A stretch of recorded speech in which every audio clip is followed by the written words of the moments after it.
The Glory Game, brought to you by Hull Spares, an official Tottenham supporters group. Right, welcome to The Glory Game, the Spares podcast brought to you by the official Hull Spares supporters group. This is a Cup special episode, and today we're joined by Pete. Hello. Simon. Hello. And Andy. Hello.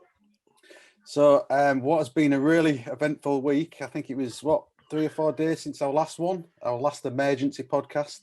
Yeah. We've seen so much happen. We've seen entry into the Super League, the Elite Super League. We've seen us withdraw from the Elite Super League. We've seen us lose a manager, gain a new manager, interim, and win a Premier League game. It's been a pretty hectic week, hasn't it, fellas? What's it called? Disclaimer. It has been a very hectic week. Although I would just like to point out an interesting fact that I didn't realise is we haven't actually sacked Jose Mourinho. We've relieved him of his duties. Oh, so yeah. He's still on the payroll. He'll still be on the payroll, yeah. Yeah. How long do you think gets for? paid monthly, doesn't he? Yeah. Yeah, he's counting down to payday. Yeah. Is that with his contract?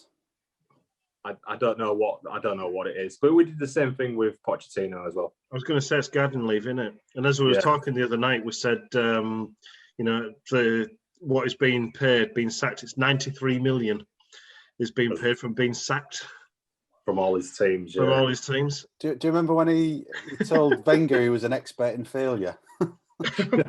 kind of come back to bite him in the ass a bit. That statement. It has a bit, hasn't it? Yeah. Yeah. I mean, we spoke about in the last podcast. There's so much we could talk about Mourinho, but obviously this episode is a cup final. I want to talk a little bit more about that. But if we can quickly touch on the Southampton game, Ryan Mason's first game in charge. My initial thoughts was it was another dreadful first half. Well, we haven't had too many dreadful first halves, but it seems like we can't string 2 halves together in a game all season. I think it was the same again, fellas. We came up with a victory, but what did you think of the game? Poor first half, really decent second half, I think. I think there was a lot of promise in the second half. I think the players, weirdly, they looked tireder in the first half than they did the second half. And I know the fitness side of things has been holding us back this season, but they looked like a team in the second half that had freedom and no fear. Yeah, no fear. So that's what I thought. I thought first half they were really nervous. Really, I don't think 2 players could pass to each other with the same coloured shirt, but they seemed to come out at half time, and as if Ryan Mason just go play, just have fun play. And you'd have thought it was 2 different teams. Like I say, it's got 2 completely different halves. And they just looked like the shackles was off in that second half. And it showed what we can do. So I still look at that Bell goal now, and I was saying, he's got nowhere to put that. Oh my God, he's scored. And then the smile on his face. And freedom. Complete freedom. Simon, how did you see the game? Did you? I didn't see the game. I was stuck in traffic. The last 10 minutes, if that. So I can't really comment, to be honest. It'd be unfair to say what I saw in the last 10 minutes or so. Well, yeah, I didn't really see it. Just one of the things that I noticed, and I think obviously Spurs have got a lot of stick this season. We have had a bad season, I guess. The way we've played. I just want to mention, though, how good Southampton was in that first half. I mean, there was everything I think we was kind of under Pochettino. The way the press, the fitness of them, the performances from Vestergaard and Ings. You could clearly see when Ings went off, the team really lost something. It was a big loss for him, wasn't it? I mean, him and Shea Adams were closing down our back line very, very quickly. There wasn't allowing us to play out from the back, which is what we inevitably want to do all the time, no matter what.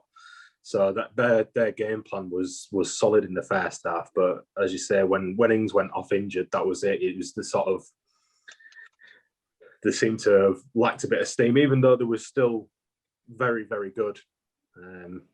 Yeah, they lost a lot of momentum, didn't they? I mean, very similar to the first game, the 5-2 at their place. It was a game of two halves again. It was like they dominated that first half against us in the first game.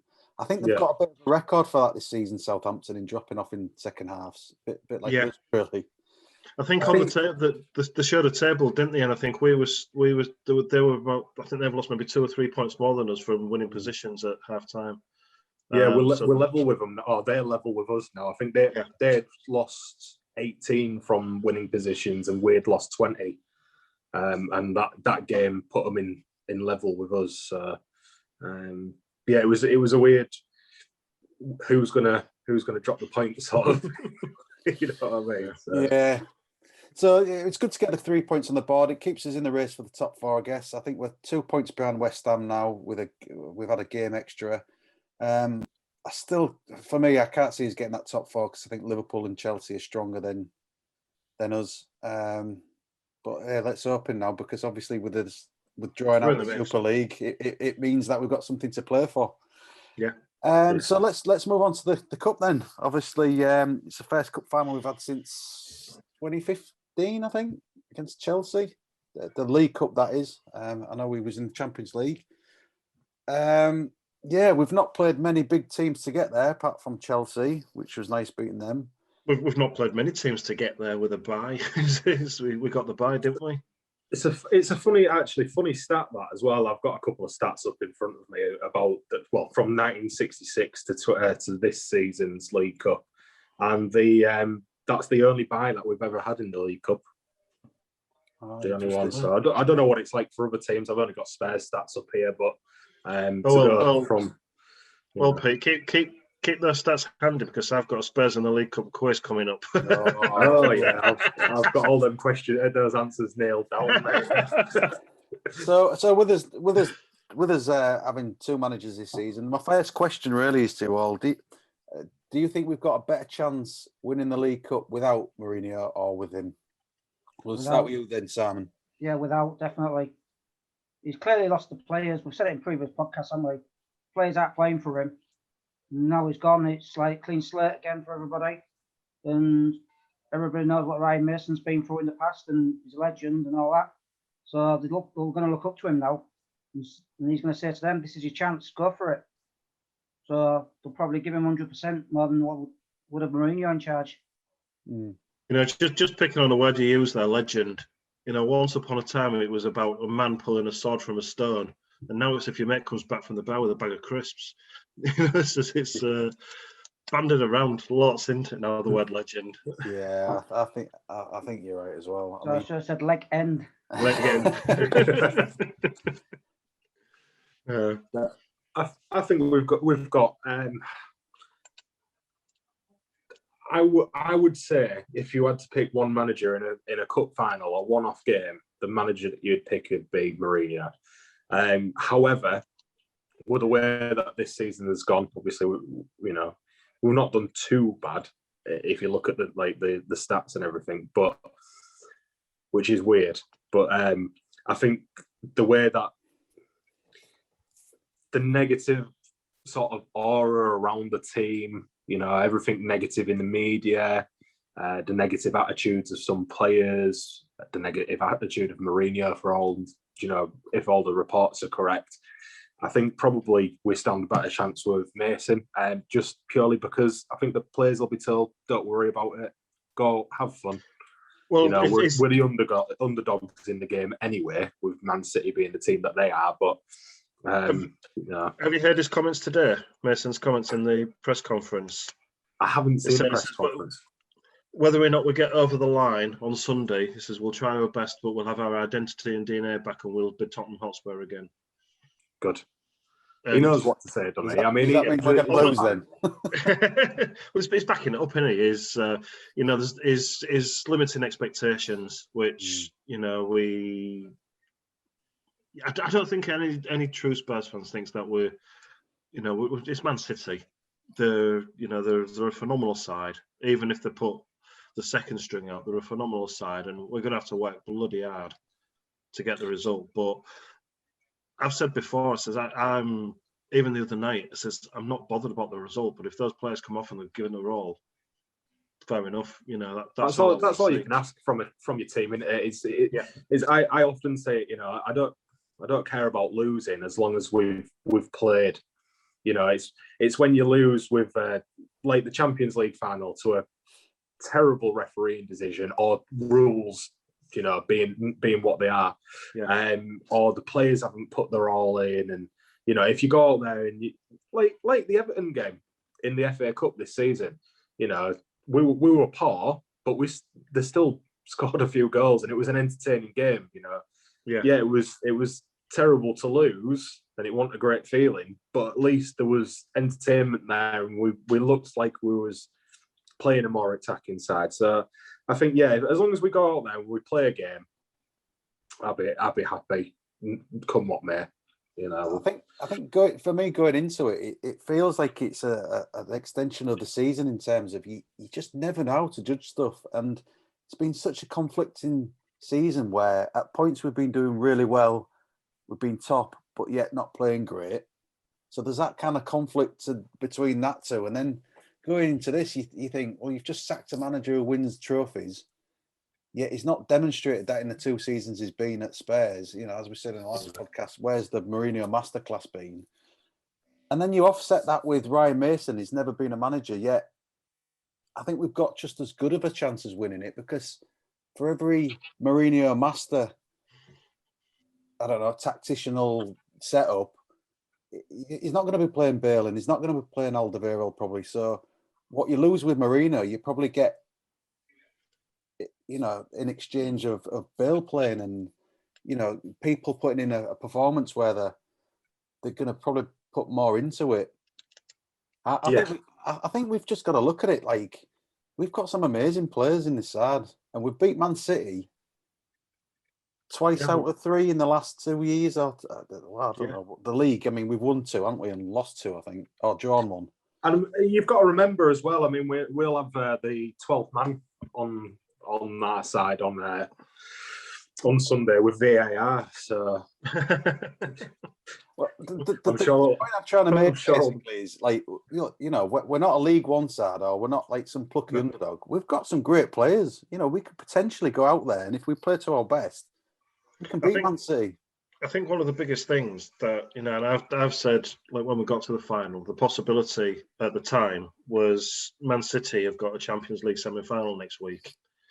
And has that been moved yet? I haven't seen if they've moved that. I think it's Tuesday. Tuesday, isn't it? Yeah. I must admit, let's have a look. But no, it says, and that's the one trophy that they really want, isn't it? The one trophy they haven't ever had. Yeah. So it does make you think. Let's have a look. And they have won 3 in a row. So right, it's Wednesday. They play Wednesday. Oh, so it has moved to Wednesday. Yeah. So Chelsea are Tuesday and they're Wednesday. But like I said, they've got one. They must have one eye on that. And if they win that, and that's everything that Pep's won in this country, and it just makes you think. You know, well, what we've got is John Stones is banned. He got sent off the other night, so he's banned for Sunday. There's still question marks over the fitness of Aguero and De Bruyne. Yeah. So it's they're missing a couple of decent players, aren't they? But I mean that Foden, I mean he's looking at an absolute phenomenal talent at the moment. You know, he's popping up everywhere, and he's definitely going to be one that we have to keep an eye on. I think in the game. I think they're going to play their second string keeper as well. I think. Yeah, Guardiola's come out and said that, hasn't he? Yeah. So they're going to rest players, and we've got our season. I think we're on a one game season now. You know, if we win on Sunday, then I won't say everything's light and fluffy at the Lane, but it certainly puts a better complex on towards the end of the season than it did last weekend. So it's what we've been wanting for years, for seasons. We've wanted the trophy. I know it's only a League Cup, but take it. It's a stepping stone, isn't it? It's the first run on the ladder, really, for trophies. That's the way that I've always seen it. I mean, you think if we'd have had it 2 months ago, when it was supposed to be played, February, in February, you know, if we'd have gone into that final albeit without fans, which I think was probably the right thing to have done. I don't think, for the amount of fans that they can have at the stadium, I don't think it's going to make much difference. But if we'd have won it then, how much different would have our season been going forward? The players would have maybe come back with a bit more belief, like, oh, we've got that monkey off our backs. We won a trophy. So, I think even though it is a smaller trophy, for want of a better word, it's still something that we desperately need. We need to fill we need to put some silverware somewhere, you know what I mean? It's always been one of those trophies, hasn't it? It says the League Cup. It says that if you win it, you've won silverware. And every other team says, yeah, but it's only the Carling Cup, the Rumbelows Cup, the little, whatever sponsorship. But then, if you lose the finals, you can't even win that cup. So as a fan of a club, and whether it's us, Liverpool, or whoever, if it's silverware. Yeah, forget the name of it. It's silverware. Also, look at the last 5 or 6 winners of it. Maybe even going back further, it's been United, it's been Man City. I think Chelsea won it. Yeah, these are all the top clubs. So it's not like, again, it's not like all the bottom clubs in the Premier League or the Championships are winning it. Yeah, I mean, Chelsea definitely won it because we lost to them in the final. So, unfortunately, I mean, I know we're trying to stay positive with this one, but we have won the League Cup in its various iterations in a good number of times. Right. So, question 1 in my quiz: we've won it 4 times, and can you name the years? And no looking, Pete. I can. So go on then. You two. 71. Yeah. 73. Yeah. 99. Yeah. 2008. That's exactly what I was going to say. Do you want the scores and teams we played against? Oh no, that's just showing off now, isn't it? Yeah, it is. I said. That's another question coming up. So no, it's not. This is So go on. I'll ask another League Cup question then. All right, hang on. Let me pick one of these, because the next one on my list was, what was the score when Spurs played Arsenal in the semi-final second leg in 2008? Oh, it was a great game, that. Definitely. I still remember it now. 5-1? Was indeed. Yeah. And I didn't look. Whenever we play, that's how we always spell it. It's spell Arsenal. It's A-R-5-E-N with a 1 at the end. I'll ask some more in a bit. So I've got quite a few here. Keep them coming. Keep them coming. Keep them coming. Yeah. So where was we? I can't remember where we was. So just I think the validity of the cup. That's right. Yeah, like you say, says big teams have won it. And at the end of the day, if we're not successful, which we all want us to be, we've lost a great Man City side. It's nothing to 10. I mean, if we was going into by some miracle, and I mean, stuff like this can happen in those sort of cup competitions. Maybe a lower league side or somebody further down the Premier League.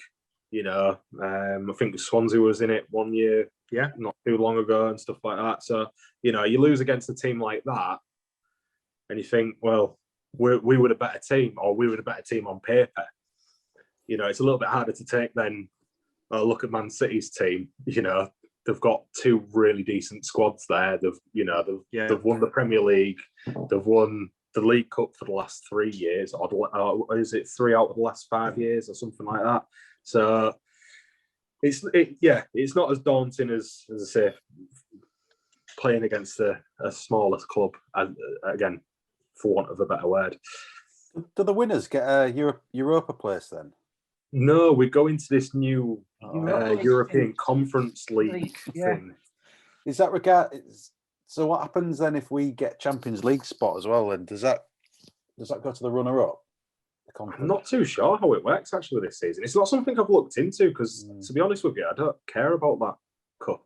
I'm not sure what it is. If we get in the Conference League, it'll go down to the lowest place in the league, because obviously Man City will be in Champions League anyway. So they'll just not give an extra team. They've just said on Sky just before the Arsenal-Everton game on here, they mentioned 7th being a European place. That's all they said. But whether that's the conference, the Europa League or what? I haven't got a clue. This Conference League things just seem to have sneaked in. I don't know too much about it. Don't know anything about it. Yeah. Is if you win that Conference League, I know you go through to the Europa, but is that in the same season or is it the season after? Yeah, I don't think. Yeah. For us, so if that's the case, we're getting the Conference League and that. So next season we'll be playing on average 375 games. Yeah.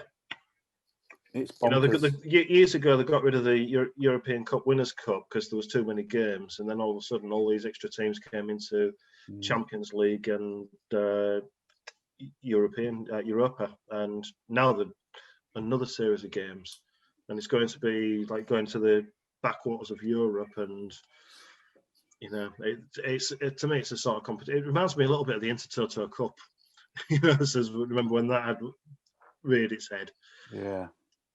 But I must admit, more or less the same thing, because I think I remember you could get into the UEFA Cup if you won that, the Intertoto.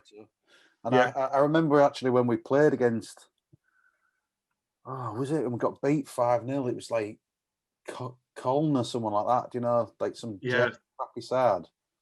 And we had, I think Alan Pardew played for us. Yeah, he did play again for us, didn't he? I remember that. He did, yeah. Crazy, yes, ridiculous. Anyway, moving on to the League Cup again then. So we think we got a better chance with Mason in charge. Yeah. Just moving on then, obviously Kane's been injured. I know, Simon, you put something in the poll. Yeah, I did a poll, on Facebook, whether or not you would play him or not. We got the results of that. Yeah, I did a poll regarding should Kane play or not play or be on the bench, save him. 17 votes reckon Kane should play. 5 say they should start off the bench, and nobody said save him. So you can read into that what you want. Well, I think you have to play him. Yeah, I think you have to play him if he's fit. I mean, he's such a talisman for our team that you can't not. To me, the difference between this and the Champions League is that on the Champions League, he was out for weeks. He was out for a long time, and this is a week or so. He's going to be a lot more match fit, if not physically fit. But give him, if he's tired, we've got 5 substitutes. We're going to have probably Vinny on the bench. He'll be there, or one of the others. You might start him up front, both together. Yeah, him and Vinny. Yeah, I mean, and then you can always take Kane off at half time, or whenever in the second half to bring on maybe another attacking midfielder or defensive midfielder or another defender for to tighten up at the back if we need to, or to give us a bit more of an attacking threat if we need to do that as well, and still leave Vinny on to do a job for us. I mean, we've got a decent enough squad to have a couple of different possibilities. It just depends on what. You don't want to start the game all defensive. So no chance of winning. You've just got to go for it. It's a one-off game. So just on that note, then, historical questions. See what I did there. Oh, which striker scored a brace in the 4-0 home win versus Chester City in the second round first leg in 1995? So these questions are defender and striker, so fit in perfectly. Well, it's going to be from. When was it? 1995. Yep. Was it Armstrong? Bang on. It was either going to be Armstrong or Sheringham, wasn't it? It was, Chris Armstrong. Bang on. Then the other question then. Which defender scored the 90th minute winner in the 2-1 win versus Sunderland during October 1996? I didn't write the... Woodgate. 96? Yeah. Too early for Woodgate. Was it? That'll have been someone like Nethercott or... Pete's face was lit up then. Do you know, Pete? I'm not saying anything. Was it at Roker Park? I ain't got that, sorry. Who did you say, Simon? Is it Richard Goff? Nope. I'm not saying nothing. Calderwood. You just googled it. I can see you looking at a screen. Calderwood. Colin Calderwood. No. No. Campbell. There you go. Oh, you answer. I meant Fraser Campbell. See, I even wrote on here, I still wrote Judas. I had a funny feeling when you said 96. I thought, it's going to be him. He's going to have asked that question. Yeah. It's the thing is, it says like, so what I did, I typed out all the questions and then I went back and I wrote all the answers down. And when I typed the question out, I wasn't sure. I went to the answer and I thought, oh my God, why did I? Out of all the ones you could have picked, you picked Judas. So yeah, I mean, so that was just a striker and a defender question. But yeah, to me, they say going back on Kane, he has to start if you get an hour out of him. But I think by that point we'll know the flow of the game. And so then, like I say, you either bring on another attacker or shore up midfield.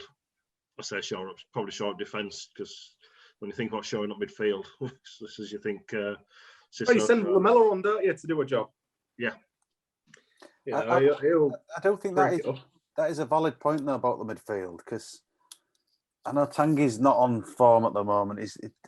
To me, he looks a bit laboured at the moment, like he's getting tired very easily, and I think that's part of our problem, this season. The fact that I don't think he's as dynamic as other midfielders, and I think he gets bypassed a lot. Now, I'm not saying he's not a bad player. I think he's brilliant, but for me, I think you play him higher up the pitch. Yeah, I'd prefer to see maybe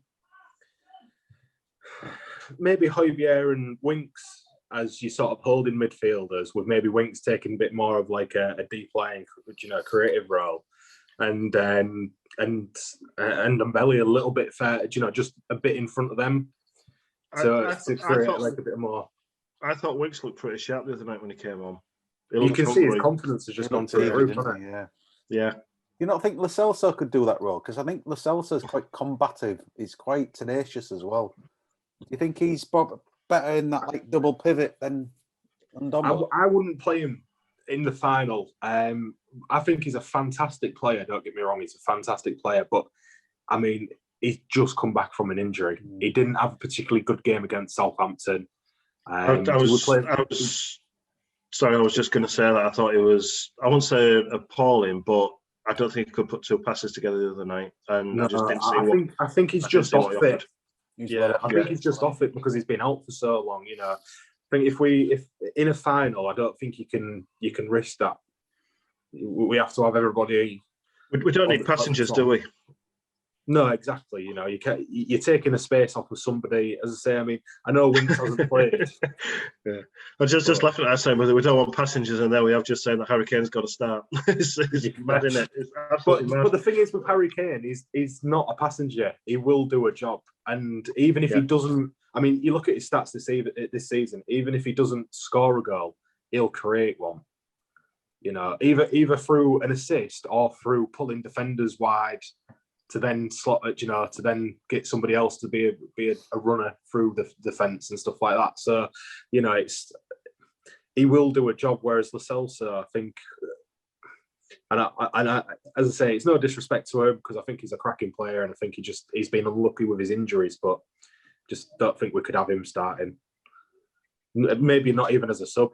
I might, if I was the manager, I probably wouldn't even put him on the bench and just say, look, I'm sorry, you're not quite there yet, which I think is a valid thing. I mean, he's professional at the end of the day. He should realise, although I'm fit and able to play, my game's not quite there yet.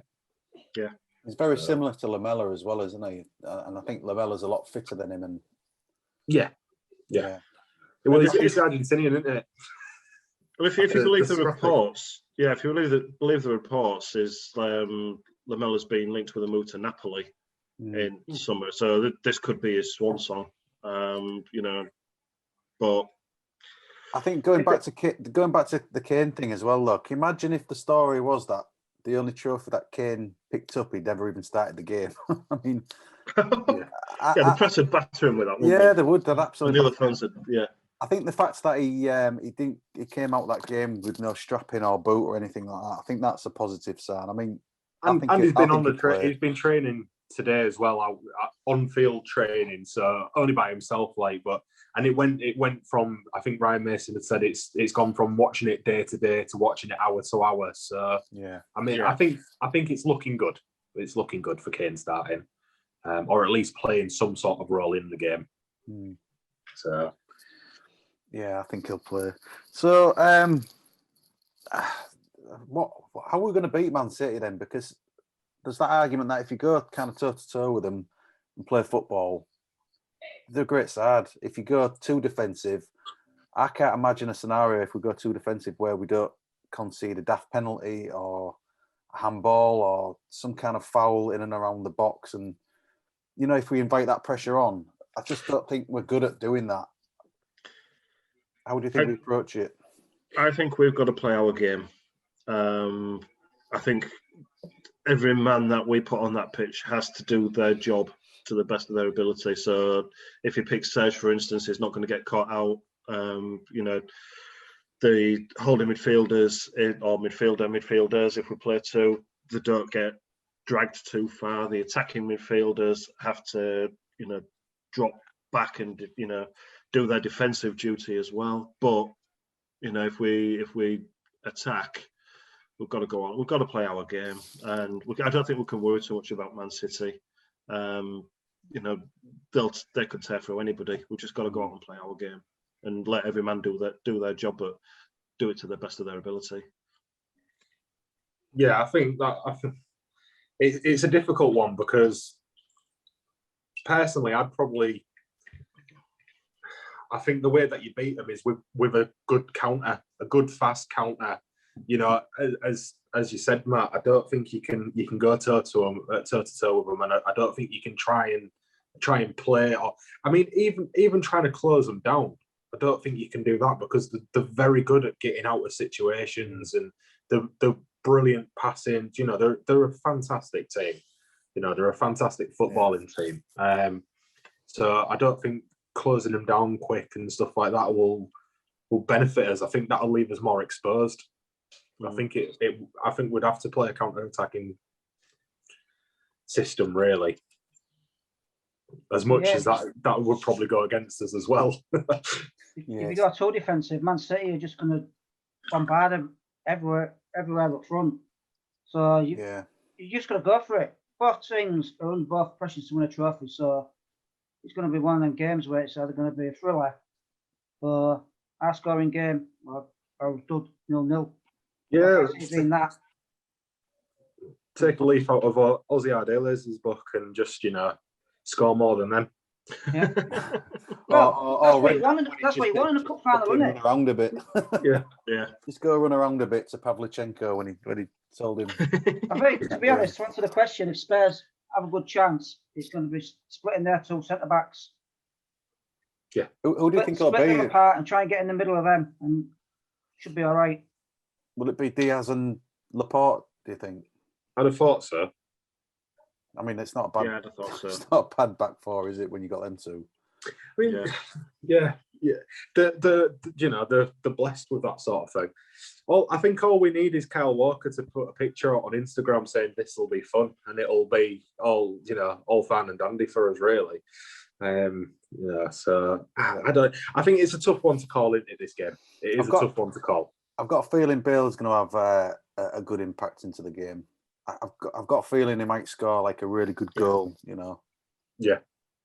I mean, have you seen the video that Spurs put out? I think it was yesterday, where teammates asked him questions and stuff like that. There was some good ones in there. Yeah. But I think Lucas said to him, "Would you shave your head like me, to win a trophy with Tottenham?" And he was like, "Yeah, I would shave my head like Lucas if that meant winning a trophy with Tottenham." So, which, I mean, you can see that just from that. I think. Well, for the record, Dennis, as if we were on Sunday, I'll shave my head like Lucas as well. You're not far off, mate. Well, there's three of us compared to you, Pete. Yeah, I tell you what, if you shave all your heads, I'm not going to shave mine. I tell you what, the other alternative to that, fellas, is growing our hair long, like Danny DeVito. So, yeah. I must admit, the first lockdown last year, last March, I just said I'm going to be really lazy, and I don't think I had a shave or shaved my head for maybe about 8 weeks, and I just looked at trappers. It was just you could have got a decent comb over there. I couldn't even manage that, mate. I tell you, I wish I could. Ralph Coates-esque. No. But, so, have you got any questions then? Quiz questions, Andy? I have. Yeah, there we go. Back from the olden days then. See what we can remember. Which Essex side did we beat 1-0 at White Hart Lane in the quarter-finals after extra time, with Jermaine Defoe scoring on 115 minutes, and that was December 2006? Sorry, Milton Keynes? Essex side. Essex. That'll have been Colchester, won't it? It's somebody daft like Southend, is it something? Southend. There you go. Well, yeah. I'm trying to think of teams, you know. Did I get it right? Yeah, Southend. Yeah. That's it, because that's it.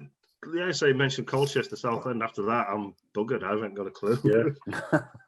So, September 1990, which team did Spurs beat 5-0 at home in the second round first leg? Oh, God. I'm going to step out of this one because I was only born in January 1990, so there's no way I'm remembering this. Yeah, I don't think I'll know that one. I mean, you could stab at anyone really, couldn't you? But I don't know that one. What was it? What was the score then? It was 5-0 at home in the second round first leg. So that was back in the olden days when we actually had to enter the second round. Before we got in buys. Did you say first leg? Yeah. So second round. There was a leg for each round? Yep. First and second leg each round? Yep. Jesus Christ. Palace. Now, there shouldn't be a clue on this, really. I mean, it's like I said, I've just taken this straight from a book by Chris Cowling. But no other clues, but it was Hartlepool United. Oh, yeah, I was going to say that. if I remember rightly, a bloke I used to work with, guy called Ian Bennyworth, he had one appearance. He was an ex-pro, and he played for Hartlepool, and I'm sure that he played in that game because I remember him saying he played against Spurs. So, but who knows? And here's one. This is quite an interesting one. See if anybody's got any remembers. Which midfielder scored in the 1-0 third round away win at Manchester City in October 1992? Go on again way before your time, Pete. You're still a baby. Yeah. Was that Man City away? He said. Yeah. Was that the game where they had the pitch invasion? I couldn't tell you. No idea. Wasn't that the 5-2 FA Cup the year after? That'd have been 93 then. Yeah. So midfielder. Hey, one my mate Samways, was it? It was indeed. Yeah. Vincent Samways. Yeah. So again, when I wrote that out earlier on, I was just laughing back to the other week when we were saying how we're like this is like players. We're saying Vinny Samways cropped up. It's just, I've got another 3 questions here. I've only done 10. So if there's anything else to talk about, I'll come back to the others. Okay. Yeah. So have we got any members' questions regarding the cup final? Apart from who's going to win it? Yeah, that was the biggest thing. Who's going to win? Who's going to win? Is that the only question that was put to us? That's the only one. Yeah. So it's hard. How do you answer a question to that? That's the only question people are going to ask. Yeah. I think it's especially. I mean, it's been such a tumultuous week, and I know we're not going on about everything that's happened. Yeah. When we did the podcast on, was it Monday night? We did the emergency one, and my head was fried. I don't know about you guys. Oh yeah, all the reading fried. Yeah, it's been a very turbulent week in football, not just Spurs, but in football. So yeah, but in typical Spurs fashion, though, we had to go on better and sack the manager as well, didn't we? So do you think there's any chance of Mason getting the job full time then? If he gets the cup final and then gets in the top 4, I mean, that's a big achievement. I know you can't pin it all on him, but no, I don't think so. I think he's an interim boss. He'll go back to managing the under. Is it the under 18s he manages? I think is where we had him. Got him where we put him before. So I think he'll go back to doing something like that, or the under 23s. And that's it really. I don't see him. I see him as a, if he does well this season, I see him as maybe a long-term future prospect. But I can't see him as taking the reins full time, even though Levy does like the cheap option. I was just going to say, says I'm really torn on this. I said, because do we want an experienced, bigger name manager? Yes. Can you see Daniel Levy going for the cheap option? Yes. It says I don't think he ain't got the experience for what we need and what we want to push on to. So I've got a lot of respect for the guy after what he's been through and what he's done. But I think if he's success, I can see Levy. Just I just can. It's a Levy stunt, isn't it? It's. Can you not see the other side of that though? Is obviously he's put our name through a bit of mud recently, and rightly or wrongly, if you think it was the right or wrong thing to do, we haven't come out of it very well. Do you think he'll try and rectify that by sticking his neck out a little bit? And not just him, but the club. Do you think we'll stick our neck out a bit and try and get the manager that everyone wants and try and get the players that we all know that we need? Do you think this is the season to do that, or is it just bargain deals again? I think it would be an easy, as much as it might be expensive to go out and get the manager that we all want, I think it'd be an easy decision for Levy to do that. Yeah, it might cost a bit of money, but with Mourinho, he said, I mean, in the documentary, that was on him if it don't work. He goes out and gets this manager. Well, the fans all wanted him. It's not worked. I went out and did what the fans wanted. But if it doesn't work, obviously. Yeah. I'm a bit pessimistic. So who do the fans want then? Are we all right in saying it's Nagelsmann or Rodgers? I think the name that comes up the most is Nagelsmann, isn't it? He's been linked with us for so long. I mean, we're talking about months now. Yeah, people have been speaking about him, so I think that's who most fans. I think most fans would be absolutely ecstatic with that appointment.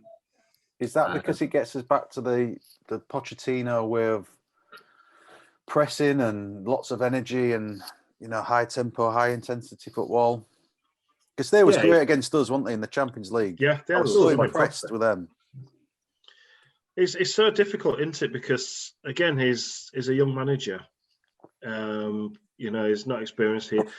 To me, and I sound like a whinging old bugger these days going on about it, but it's we've had everybody. We've had the fan favourite. We've had Redknapp, Martin Yall. The fans got on board with them. They supported him. I was a bit when Southampton sacked Atkins and put Pochettino's in the way they went. I thought it was an absolutely disgusting move. Yeah. But then obviously, what Pochettino did, and then we got him, and everybody's had this love affair with Poch over the 5 years. He's elevated us. Then we've had the serial winner in Mourinho. To me, I don't think it really matters who comes in. I mean, I'd love Nagelsmann. I'd go for Rodgers, and I reiterate. I think we said the other night, who wants to come to us? Would Rodgers leave Leicester? They're absolutely flying. They're backing him. He loves the club. The club love him. It's well run. They're supporting where it's necessary. Nagelsmann, he's supposed to be linked with Bayern Munich job. So is that a step too quick for him? I just don't know. To me, it's still all down to Levy. Whoever comes in, the squad needs a massive overhaul. We've got to get rid of all the dead wood and move on. And I think the fresh face is still got the same old problems that we've had, and we've got to cure those problems first. So I think another thing as well, Anya, because what happens if the Premier League, the top 6 clubs want to the Premier League say, right, we're going to deduct you so many points next season, that'll affect what manager comes in as well. I think if that happens, he might go for Mason, you know. If they say, right, you're starting the league off with minus 20 points or minus 10 points or whatever, which is, I think, is the figure that has been branded about, then, yeah, go for the cheap option. Keep Mason. It's not, you know, you can say to him, it doesn't matter what you do, you know, you try and get us up there, but... Wouldn't someone like Parker be a better option though, or even Potter from Brighton as that option? Because I can imagine Parker wouldn't cost a lot if he's in a relegated Fulham team. And the Wolves manager as well, Nuno Espirito Santo, he's been linked a lot. You know, somebody did a mock-up of him in the training gear. You know, superimposed him on Jose's head, and actually suited him. To be fair, I think there's some good managers there. I mean, I'd just like to say he's got a fantastic beard as well. He has. Yeah. I mean, that's the one thing that our managers haven't ever had. I mean, I can't remember ever having a manager that's had a fantastic beard. You know what I mean? So maybe that's the way we need to go. Yeah. But probably it's in the contract from Levy because it says he can't have anybody on the pitch with more hair than he has. Well, no, so I don't know. It says, as you say, there's some great managers out there. Say Potter, Parker. I could see Parker coming back if we're being sanctioned. You know, no expectations. Don't know. It says all the fans want a big name. It's a bit depressing though when it's like, as you just mentioned there, no expectations. I mean, it's kind of like that's the thing about this season. It feels like we've had the serial winner, we've had the up and coming manager, and we still feels like we're cursed. Yeah. How do you break that? I mean, I know how I think you do it. You buy the best players. Yeah. I don't think that's ever going to happen with these owners though, and that's the problem. I was talking to one of my friends at work today. He's a Chelsea fan. So, I mean, he's got no taste whatsoever. But, I mean, in fair play to him, he was a fan of Chelsea before the money rolled in.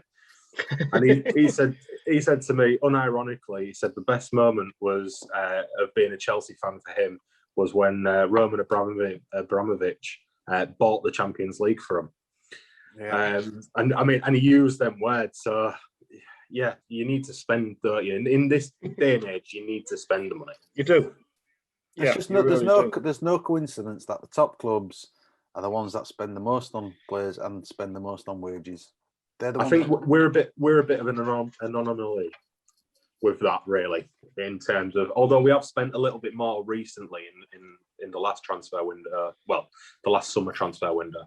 I think the key point, you know, all these managers that are being linked with us there, if you look at them, they've all got some sort of philosophy, some sort of way of playing, you know, and it's all fairly decent attacking football. So I think that's the main thing we need to look for.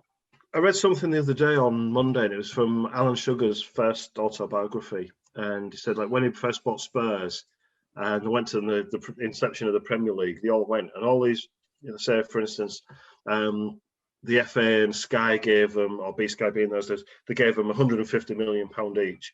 And all the big clubs, your Man Uniteds, etc., they was thinking, we've got 150 million to spend, and they went out and spent it. I said, but he said, hang on a minute. He says, you've got to keep some of this money for ground improvements, for all this different thing. He says, and none of them did it. So they all started mortgaging the stadiums and spending all this money where he invested it, and we didn't spend as much. And obviously we know what the 90s brought us.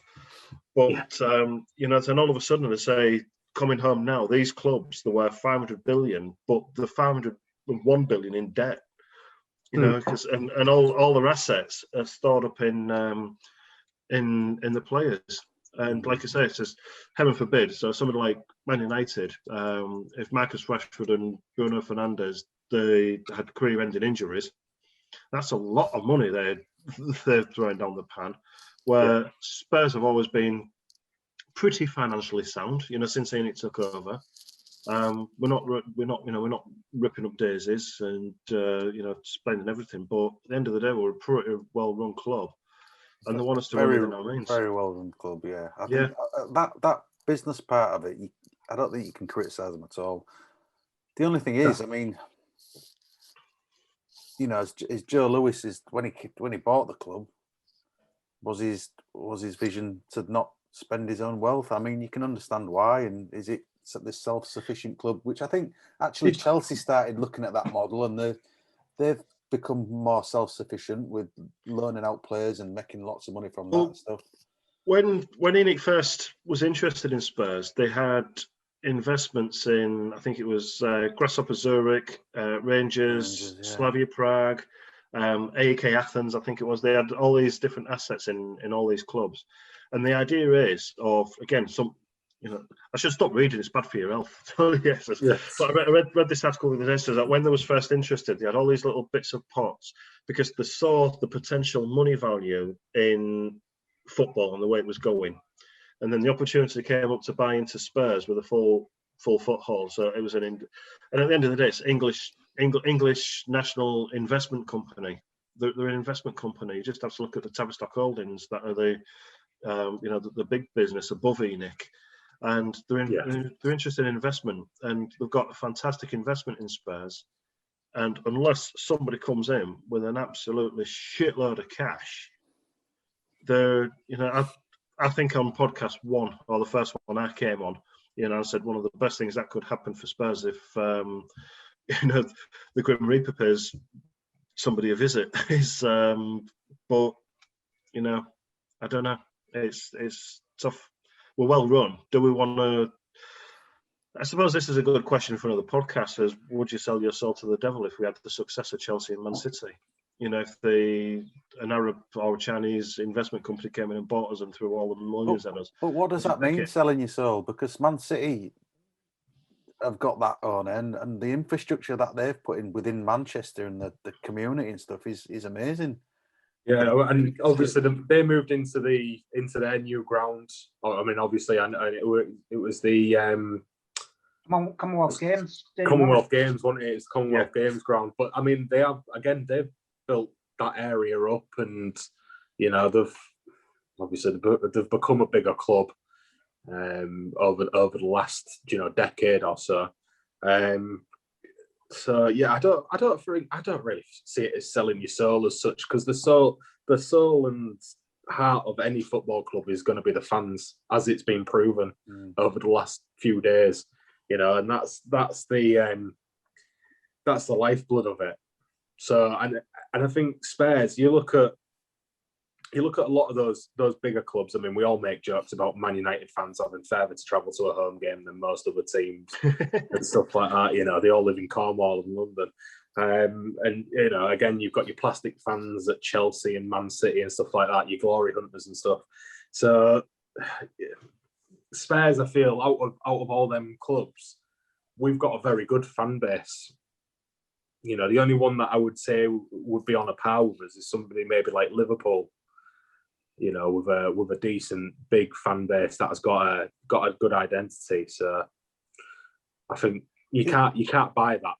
Can't buy that. Do you think we like looking back on the comments that I made earlier about we're about 7th or 8th or whatever for wages, where net spend I think we're well down the list. Do we expect too much from the club? And I know we're always demanding trophies and we want them, but do we think that we're bigger than what we are? Are we punching above our weight, or we got more potential? I don't think so. I mean, if you look at us, I think before ENIC came in, I think our highest league position was 7th or something like that. Since ENIC have been in, we've not been below 6th. So we're about right then. We're about on par, aren't we? I think we're where we need to be. I mean, they've invested as much as they've not put money in. They have invested in us, and we've got the facilities and everything. It's just a team that they haven't been investing a lot of money in. But we're still in and around where we should be. We are a top 6 club. We should be aiming to be a top 4 club consistently. I mean, look under Pochettino, we were a top 4 club consistently. We were there, weren't we? I mean, but the thing is, with success brings finances, and I think it's this double whammy, isn't it? So we win the cup on Sunday, we get an extra.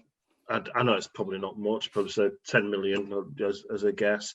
That takes us into Europe. We win in Europe. That gets us another 15 million, and then the recognition for the next season. So there's success breeds financial, but I always forget as well. Sorry, is it the if you win? Is it the League Cup winners and the FA Cup winners play the Charity Shield in it? No, it's the FA Cup winners and the league champions. Right.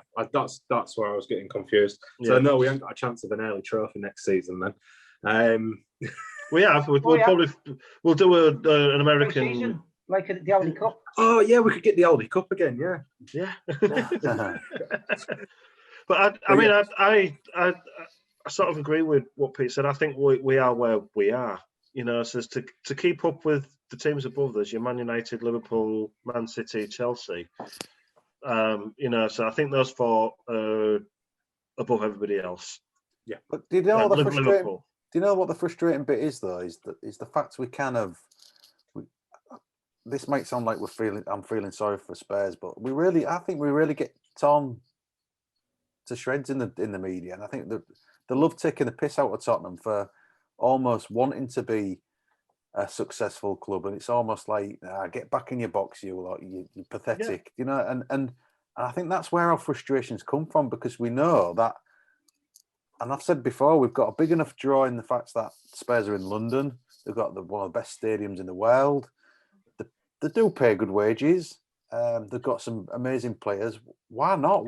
Why shouldn't we be at the top of the tree? It's like what's stopping us from doing it? Is it the board? Is it Enoch? I think so. I mean, like talking this week, what Gary Neville's been saying that they need an independent regulator for football in the UK, saying that to talk about salary caps and everything else. And I think if that came in, we'd see a vast improvement in us. As you say, we've got the draw. I think the biggest thing that's stopping us is probably paying the bigger wages. So I don't know, is it Harry Kane 200,000 or whatever? We're not going so much above that. When Paul Dybala, for instance, so if he's been linked again for this summer, he's going to want to come and say, right, okay, he's agreed a contract with Spurs. We're paying him our top salary on a par with Harry Kane of 200,000. Then Chelsea or them lot down the road come in and say, well, actually, we pay you 300. It's those sort of things that we can't compete with. And Daniel Levy won't bankrupt us or put us in a position like Leeds were, when Peter Ridsdale bought everybody under the sun and almost bankrupted them. I just don't think he'll do it. But I think if this regulator comes in and sets a precedent, I think we'd be a lot more successful. The problem with that, Andy, though, is we did go the other way, where we was more creative with who we signed. We were signing players like Eriksen, but for every Eriksen, we got Kirikes and for every good signing that we made for cheap, we made a bad signing. So, we were speculating and throwing lots of mud on the wall and see what would stick. The problem is, it just feels like we're not even going for the young potential players now, because we don't want to against the cow neck out and put the extra 5 million down and stuff. When you look at someone like Grealish, we could have had. Yeah. For the extra couple of million that they wanted, we should have just put the money down, bought him, and come back to bite us in the arse now, because every time we play Villa, Grealish has an absolutely worldie of a game because he's proving a point. Look at what you could have had. Exactly, and I think going back to the point I'm trying to make is for 3 or 4, 5, 6 seasons now, I think our recruitment's been terrible. So, but then we mentioned earlier on, so where does the problem lie? So is it in recruitment? Is it Steve Hitchen? Sorry, just to come in on that point. I mean, did you hear Steve Hitchen in the documentary? He said he hates transfer windows. Yeah, I think he meant the January one though, because of the challenge around getting a player in halfway through the season. I think that's what he meant. Yeah, but yeah, I mean, I personally just think he hates transfer windows because of Levy, but probably yeah. Well, because of how hardball he is. We need a director of football. I think that's the solution to a lot of our problems. Levy takes a step back from the footballing side of things, goes, look, I can't do it, or not that I can't do it, but look, I'm not as good at this side of things as what I'm hoping I am. Here's your budget. This is how much you've got to spend on players. This is how much you've got to do all this sort of stuff with. Here's your targets. You go off and do that. I'll make sure that the business is financially viable. And I think that would be perfect. This is what we do on FIFA, isn't it? When you get your transfer, and then you've got to go in and sort your transfer budget out and say, right, we've got this for wages and this for fees, and Exactly. Look how bad Baldini there was though as director. I mean, you've got to get. I agree with you, but you've got to get the right one, haven't you? Of course, you've got to get the right one, but how can a team like someone like I don't know Red Bull or Dortmund, how can they keep churning these really high quality players out and making? And it's not about the making money, but because they have a good youth swap system. But look at Sancho and Bellingham. Jude Bellingham, the sound. He's like, they look at about him bringing him into the England squad this Euros. It's like, I just think, how do they identify footballers? I think the key thing with them, especially like Sancho and a few of the other younger players that they've got, I think most of them have come when they're not loved at their current club.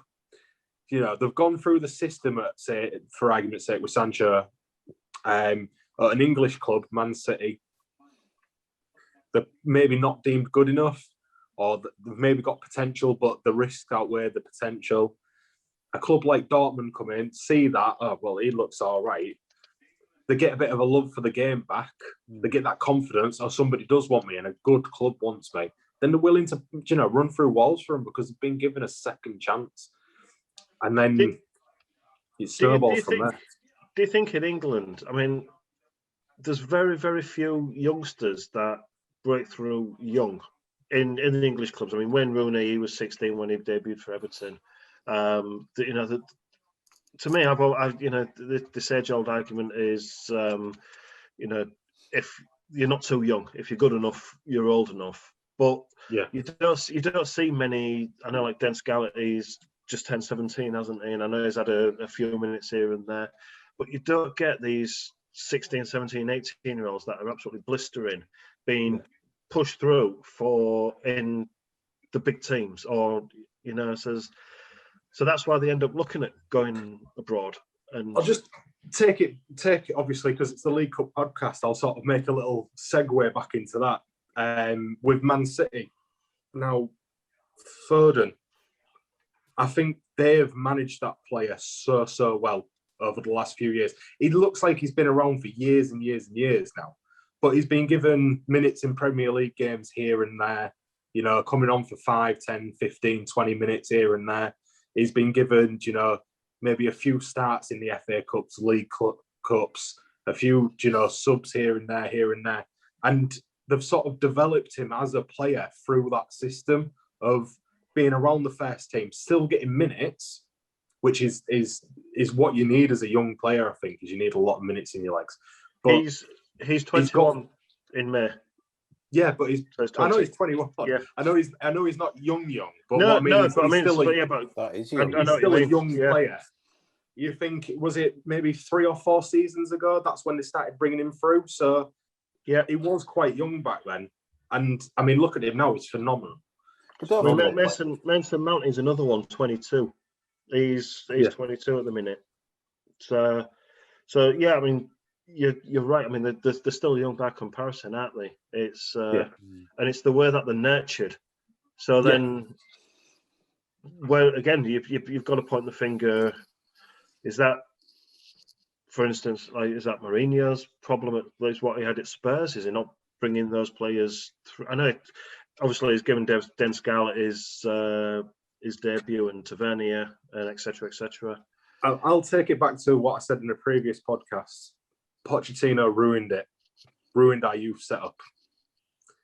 he wanted to, because he didn't like loans, because he wanted his best prospects from the youth academy to be around the first team, but wasn't giving them the time. One player that sticks out like a sore thumb for me, and purely because we played him the other day, is Kyle Walker-Peters. Yeah. He was around the first team for a long time, but he didn't get many minutes. Do you know? And look at him now; he's playing, and he looks. When we played Southampton, he looked fantastic. He was really brilliant. Good yeah, I said in the thread. Do you know what? I'm going to counter argue with that against her, and I think we're the West as well as fans. We want to see progress in the team, and with progress comes right. We should be signing this level of player now, and I think Kyle Walker-Peters fell in that. He fell in between the cracks of us having the potential and actually pushing on. Don't forget, we was in the Champions League final. So by the time that Champions League final was over, we was thinking, right, we need to push it on. We need to push it on the next level now. And for me, I was one of the first saying, well, he's not good enough. We need a world-class right back to come in straight away. We never got that right back. But look at Peter now, like you say, he was absolutely amazing the other night. He bossed it. And that's where it's getting the love, isn't it? Yeah, but again, it comes back to the fans. I think there's fans want to see big names at clubs, and rightly so, because it's an indicator of right, you're stepping it up now. You're guaranteed more success with these big names, but actually, you're not, are you really? I'm just looking at some stats from somebody talking about loans. 2020 to 21, Millwall, he played 11 times, no goals. But Ipswich Town is on loan. He's played 15 times with 1 goal. He's our Troy Parrott. Yeah. What's he? 19 years old, I think he is. Yeah, 19 years old. And he's played since 2020-21. He's played 26 games for Championship clubs. Like I said, he scored the 1 goal, but he's getting that first team experience and being in and on the squad. The one person you need to look at though, with our loan system, is Harry Kane. Yeah, he didn't go out and tear up the Championship or League One or whatever. Don't you remember watching Harry Kane though, when he first came on? I thought he was absolutely terrible. That's been the biggest shock of me supporting Spurs, is what he's turned into. Because I remember seeing him in. It might have even been like against Shamrock Rovers or someone like that. He was absolutely awful, and I remember thinking, this guy's useless. And then I think he was Hearts or someone he played, and ever since that UEFA run, he's just been phenomenal. So we've got to be in for that. It's got to be within the player as well, though. They've got to develop themselves as well, haven't they? It's 50%. It's 50% mentality and 50% what your club does for you. Yeah. You need to be managed right, and you need to have the right mentality. And it's a small number of players in a youth setup that have that, and that's why you take in so many players, and they get chipped away, and they go out on loan and they don't prove themselves. So you sell them to a lower league club, and so on and so forth. But yeah, I think we'll do good. I think we'll do good from now on. I think we're sending players out on loan a lot better. That's what Ministers. We've got 3 players expected to come back next season in Troy Parrott, Sessegnon, and Skip. And Foyth. Do you think Foyth will come back? I don't think he will. No, he's absolutely by him, and they love him. And I was going to say he's absolutely loving life out there, and they love him. So no, I don't think Foyth will come back. I don't think Cameron Carter-Vickers will come back. I think he's still on our books. We've got him locked down for another season, though, in terms of contracts. So I think we will sell him, but we might get something for him. Mm-hmm. So let's move on then. So let's have these last questions for the three last questions. We'll move on to predictions. So I've had a beer and a half, so you'll have to bear with me on this one. So you'll see why in a minute. Which team did we beat 6-0 away from home in the second round? Freddie Canute got 2, Keane, Defoe, Anthony Gardner, and Goran Bunjevic. They all scored the goal, and that was September 2004. At a wild stab, I'd say something like Ipswich. Am I right area?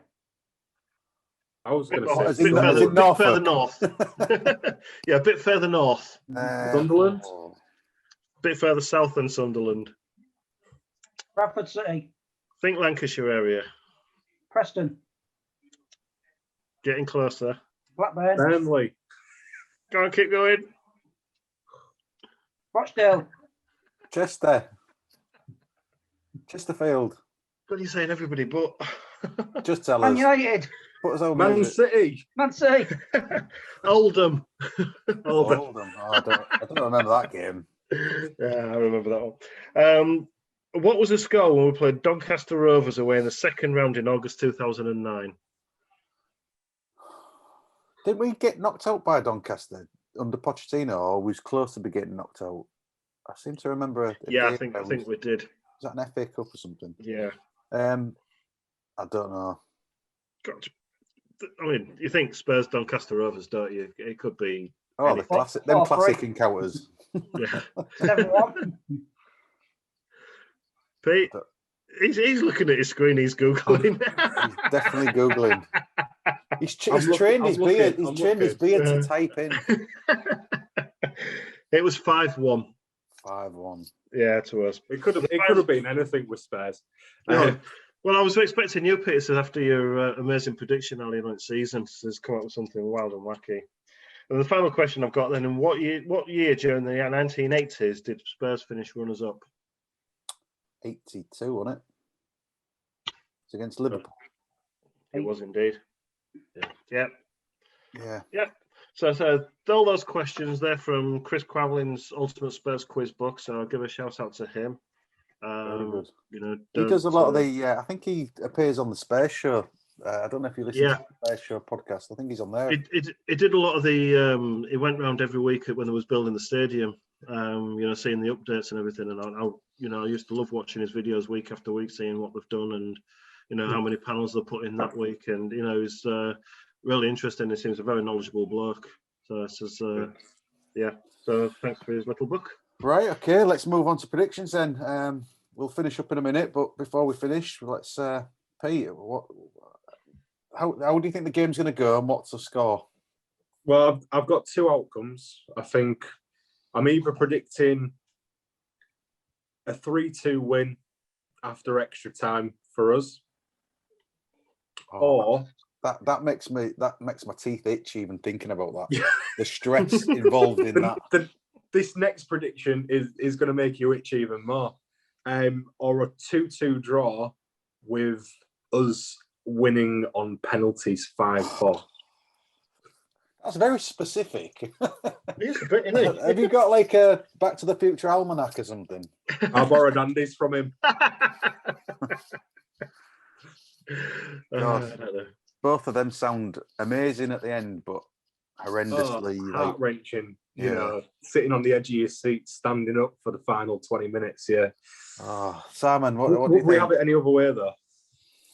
Well, the shackles are off, so I might go for a couple of predictions here. I think 2-0 to Spurs. I think Man City will feel the pressure. If not 2-0 to Spurs, I think it'll go to penalties. And 4-2 on penalties. 4-2. Do you think Scott's going to allow these double predictions? Is it L? I don't think he's got a choice. Andy, how would you see the game going, and what do you think the score will be? We'll go 1-0 down.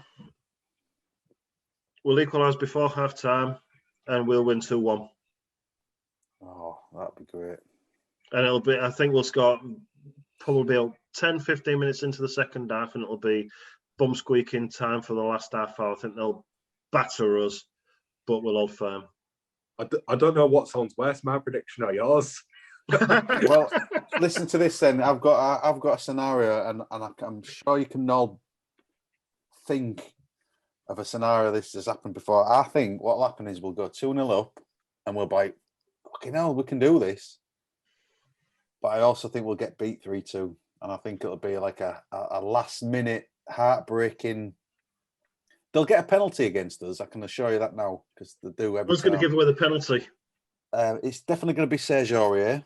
I was just about to say that. And he's gonna Phil Foden will be getting it past him, and he'll just smash him in the shins or something daft like that, and then they'll give a penalty. But I can see it. The hope will be there, and it'll be classic Spurs. It'll give us hope, and then they'll take it away within the last minute. So I think 3-2 Man City. Well, I dug out my 2008 shirt, so I've got the 125 years on because that's the last time we won. So I'm feeling confident. That's looking a lot better than the one I've got. Mine is literally like a couple of threads. I've worn it that much. You'll have to wear it on Sunday. Yeah, it's getting hung up in a minute. So tell you what, I think you guys are missing some. It's looking for Spurs when the year. Yeah, ending in one. Yeah. First won the cup when the century began. Yeah, not quite Chas and Dave, but and Si. Yeah. we won it in 71. That's the only time we won it with a one. The League Cup. But obviously, looking at that, God, can you imagine the euphoria with that? Just another reason. 2000 and Come on, bring it on. Who knows? Anyway, let's leave it there then. So, thanks everyone for joining us.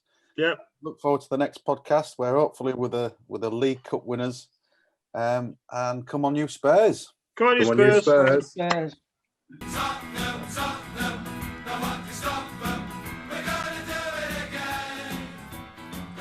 The Glory Game, brought to you by Hull Spurs, an official Tottenham supporters group.